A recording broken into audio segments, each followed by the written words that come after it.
Je me présente, Arnaud Martin, j'habite à Jonchery. Je me suis lancé depuis 3 ans dans la culture de la morille. À l'heure actuelle, c'est une culture qui reste expérimentale. On teste différentes souches et au jour d'aujourd'hui, une seule a su fructifier correctement. Et le but étant d'arriver à reproduire ce que nous donne la nature, sachant qu'en Haute-Marne, on trouve naturellement des morilles dans nos forêts. L'idée était de se dire que cette culture-là est envisageable dans notre département. Sachant qu'à l'heure actuelle, on importe environ 80% des morilles qui sont consommées. L'idée était aussi de se dire qu'il y avait un marché derrière cette culture.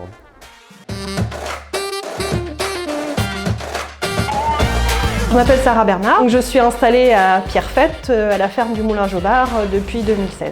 À l'origine du projet de cosmétique paysanne, il y avait déjà les chèvres. Je faisais déjà du savon pour nous en consommation personnelle, donc j'ai testé le savon au lait de chèvre qui convenait très bien, qui était très intéressant à faire, mais je ne voulais pas importer ces huiles essentielles. Du coup, comme j'avais depuis longtemps l'envie de cultiver des plantes, ça a été l'occasion de réfléchir à un projet plus global. Et on a commencé à mettre en place les premières cultures. Alors dans un premier temps, on va faire du savon dur.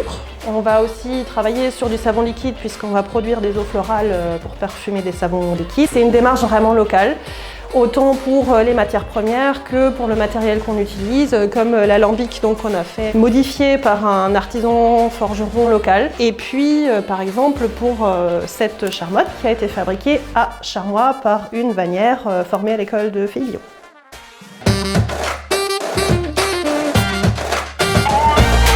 Je suis Adeline Lenoir, actuellement je suis consultante et formatrice en hébergement insolite. Donc une fois par mois, j'accueille entre 6 et 9 personnes qui sont des porteurs de projets en hébergement insolite, c'est-à-dire qui veulent ouvrir des yourtes, des roulottes ou des cabanes dans les arbres. L'idée de l'Université rurale Hautes-Insolites, c'est de développer ces formations sur d'autres métiers, donc plutôt à valeur écologique, et de créer comme un pôle qui regroupe des formations qui permettront à des personnes en reconversion professionnelle de prendre un nouveau départ.